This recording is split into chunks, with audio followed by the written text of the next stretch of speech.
Three idiots एक ऐसी film थी जिसने बहुत लोगों को बहुत कुछ सिखाया, बहुत लोगों के करियर बना दिए, लेकिन किसी ने ऐसा सीखा होगा ये हमें आपको उम्मीद नहीं थी। ये जो सीन आप देख रहे हैं ये दरअसल राजस्थान के कोटा का सीन है, जहां पर एक आदमी स्कूटी लेकर अस्पताल में पहुंच गया।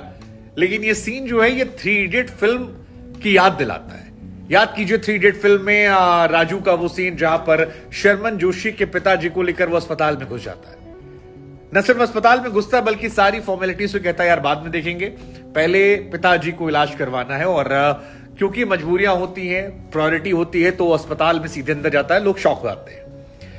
ऐसा लग रहा है कि इस कहानी से राजस्थान में एक पिता बड़ा इंस्पायर हो गया। और हुआ कुछ यूं कि जब अपने बच्चे को लेकर वो अस्पताल पहुंचा तो अस्पताल की लापरवाही, हीला हवाली या फिर कहें कि बदइंतजामी तो नहीं, लेकिन मूलभूत सुविधाओं के ना होने पर उसने थ्री इडियट फिल्म का ये वाला सीन जो है ये वहां पर रिक्रिएट कर दिया।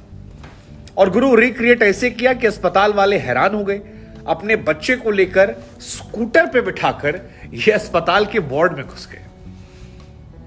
दरअसल इनके बच्चे को पैर में चोट लगी थी और ले जाना था। व्हीलचेयर अस्पताल में थी नहीं, 2-4 बार पूछी। अब लगा यार लड़का तो हमारा है, वकील हम खुद हैं, बाकी देखा जाएगा। और देखा जाएगा तो चलिए आइए भगवान नाम लेके चलते हैं। राजस्थान की कोटा के महाराव भीम सिंह अस्पताल की तस्वीर है। इस वकील का नाम मनोज जैन है, जिन्होंने थ्री इडियट फिल्म का ये सीन रिक्रिएट कर दिया। और देखिए बढ़िया स्कूटी इन्होंने चलाई, अस्पताल के वार्ड में ले गए, वहां पर बेटे को मरहम पट्टी करवाई और स्कूटी नीचे खड़ी कर दी।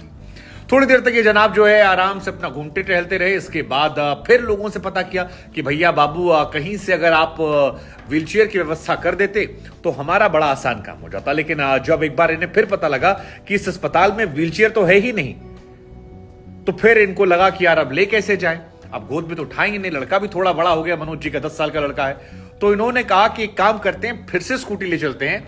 और लिफ्ट में स्कूटी डाली, 3rd फ्लोर पर ले गए और वार्ड के सामने जाकर खड़ी कर दी। अब जाते वक्त तो इन्होंने बड़ी स्मार्टनेस से अपनी स्कूटी को निकाल लिया था मनोज जैन जी ने, किसी को पता नहीं लगा, कोई जान नहीं पाया, कोई हंगामा नहीं हुआ। लेकिन लौटते वक्त लिफ्ट में काफी भीड़ हो गई थी और अस्पताल में जब ये जू जू जू जू करके चलाने लगे तो लोगों का ध्यान इनकी तरफ आकर्षित हुआ और यहीं पर एक कांड हो गया।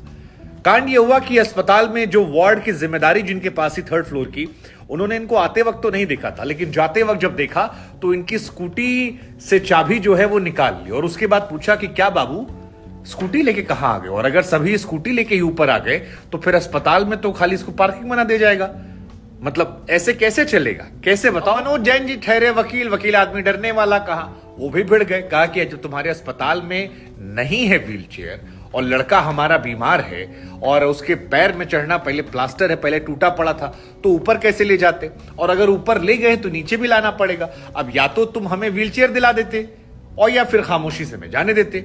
लेकिन जो वार्ड की जिम्मेदारी थी वो भी जनाब अपनी जगह सही थे।